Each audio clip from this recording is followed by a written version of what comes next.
চলচ্চিত্রে সঙ্গীতের আরও একটি রূপ হচ্ছে গিয়ে আবহ সঙ্গীত।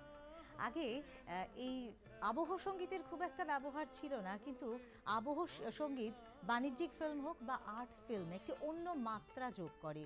এবং হেমন্ত মুখোপাধ্যায় কিন্তু আবহ সঙ্গীত তৈরি করতেন এবং বিশেষভাবে তিনি নজর দিয়ে আবহ সঙ্গীতগুলি তৈরি করতেন। আমরা যদি বালিকা বধূ ফিল্মের কথা বলি, সেখানে যখন একেবারে শেষ দৃশ্যে নায়ক নায়িকার পুনর্মিলন হচ্ছে, সেই সময় একটা আবহ, আমারও পরানো যাহা চায়, তার একটি আবহ তিনি তৈরি করেছিলেন।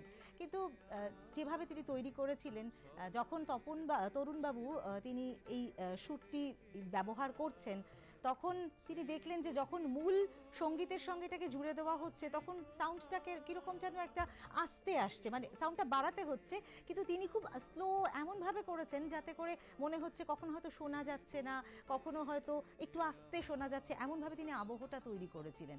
এবং যখন পরিচালক তিনি বললেন যে এটাকে সাউন্ডটা যখন বাড়াচ্ছি তখন তো ঠিক ভালো লাগছে না, তখন হেমন্তবাবু বললেন যে ওটা যেভাবে তৈরি করা হয়েছে সেভাবেই ফিল্মে ব্যবহার করতে, এবং সেটাই করা হলো। এবং করার পর যখন সেই দৃশ্যে সেই আবহটি গেল, তখন চিত্র পরিচালক তিনি দেখলেন যে হ্যাঁ, তিনি যেরকমভাবে চেয়েছিলেন ঠিক সেরকমভাবেই তো সেই আবহটাকে এখানে ব্যবহার করা হয়েছে। সুতরাং আবহ তৈরির ক্ষেত্রে তিনি কিন্তু বিশেষভাবে নজর দিতেন এবং সেভাবেই আবহ তিনি তৈরি করতেন।